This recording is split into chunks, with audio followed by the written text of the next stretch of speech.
किन आचरणों से आयु का नाश होता है। ऐसे कौन से आचरण हैं जिनको हम करके अपनी आयु को नष्ट कर देते हैं, अकाल मृत्यु को प्राप्त हो जाते हैं, भयंकर अशांति दुख आदि प्राप्त होता है। जो लोग ऐसे नास्तिकता के वचन बोलते हैं, नास्तिकता की भावना में रहते हैं, जो शास्त्र की आज्ञा के विरुद्ध क्रियाएं करते हैं, जो गुरुदेव की अवहेलना करते हैं, गुरुदेव की आज्ञा का उल्लंघन करते हैं, जो धर्म को नहीं मानते हैं, दुराचार परायण रहते हैं, उनकी आयु बहुत जल्दी नष्ट हो जाती है। बहुत ध्यान देने योग्य बात है, उनकी आयु नष्ट हो जाती है। कुछ लोग ऐसे होते हैं जिनका स्वभाव होता है दांत से तिनका चबाना, कपड़ा चबाना, अपने नाखूनों को चबाना। बैठ गए, तिनका तोड़ रहे हैं, कुछ भी फाड़ रहे हैं, किसी का भी जूठा अनूठा बासी ऐसा अपवित्र आहार पा रहे हैं। चंचल स्वभाव, चंचल चेष्टाएं, बैठे हैं पैर हिला रहे हैं। ऐसे लोगों की आयु नष्ट होने लगती है। ये शास्त्र आज्ञाएं बहुत ध्यान से सुने और इसको आचरण में उतारे।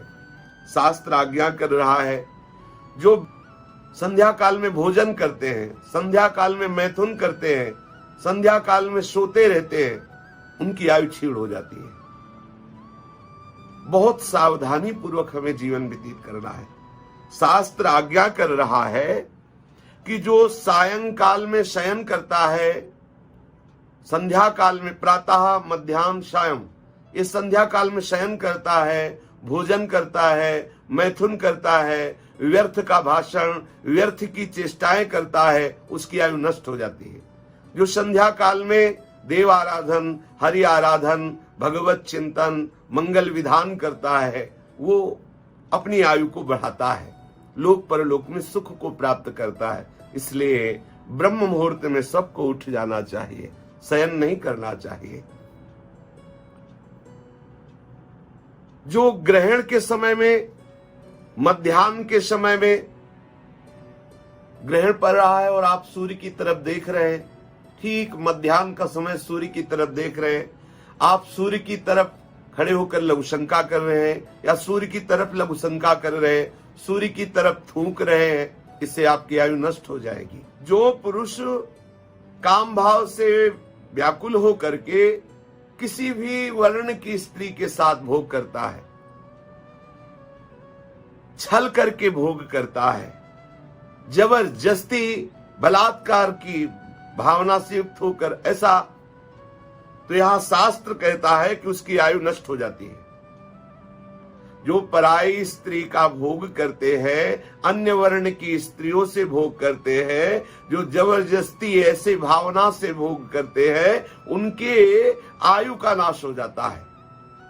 और कह रहे हैं कि जो ऐसे स्वभाव वाला है कि दूसरी स्त्रियों को काम भाव से देखता ही रहता है, दूसरी माताओं बहनों की तरफ, किसी की भी तरफ दृष्टि करे, वो दोष भावना का चिंतन, दोष भावना से दर्शन, काम भाव, तो बोले स्त्री के शरीर में जितने रोमकूप हैं उतने वर्षों तक वो नरक भोगता है।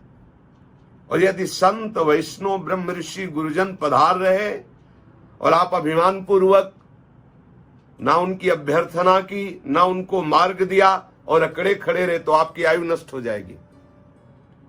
कोई गर्भिणी स्त्री आ रही है, आप उसे धक्का दे रहे, उसे मार्ग नहीं दे रहे, तो ये अपराध बन जाएगा।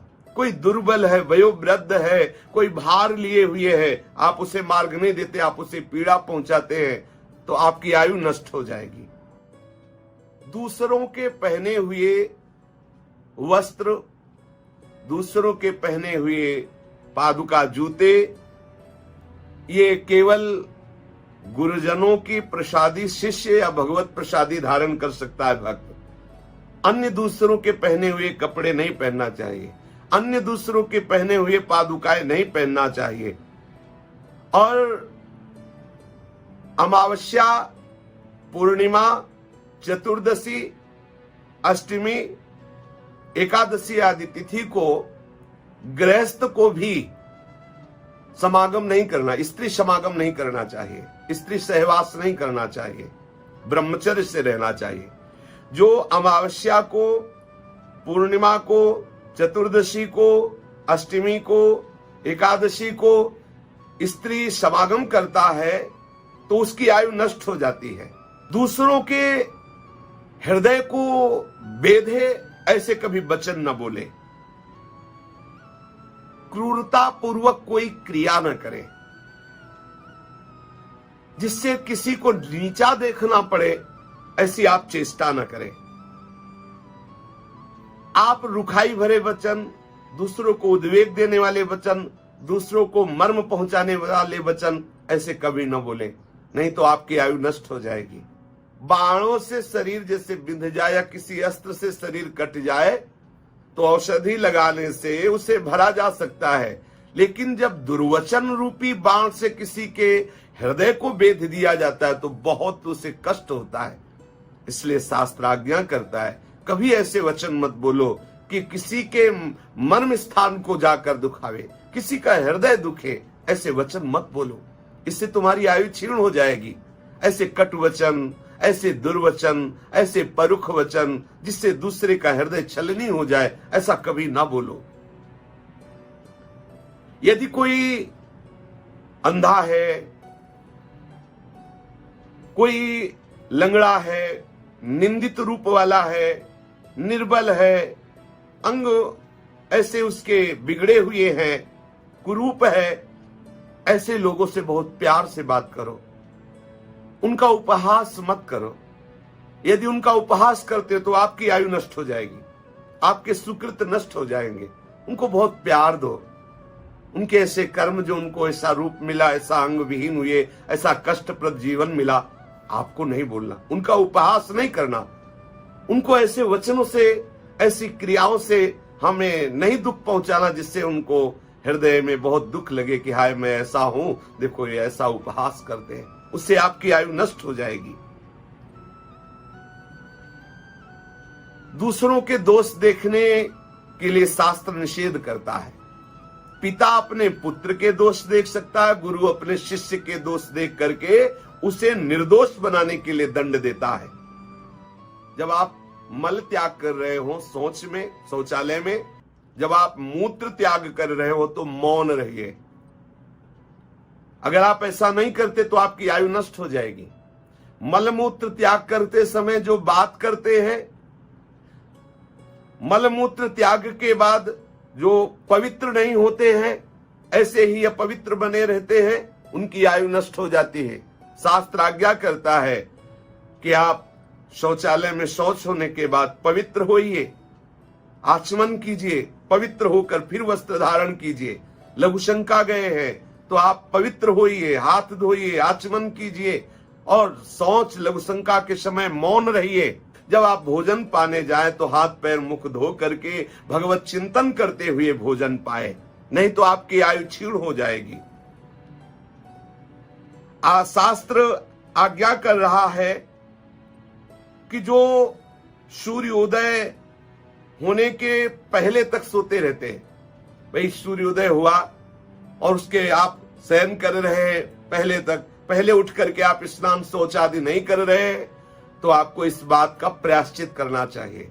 उपवास, आज हम भोजन नहीं पाएंगे, उपवास करेंगे क्योंकि आज ब्रह्म मुहूर्त में हम सोते रहे, हमारे द्वारा भगवत आराधना। सोचो इतना अपराध है। जो लोग 8 बजे तक 10 बजे तक सोते रहते हैं तो उनकी आयु क्षीण होती, उनकी बुद्धि मलिन होती, विषयाशक्ति बढ़ती, शरीर अस्वस्थ हो जाएगा। आप निश्चित विश्वास मानिए, ये भगवान की वाणी, शास्त्र आज्ञा है। शास्त्र आज्ञा करता है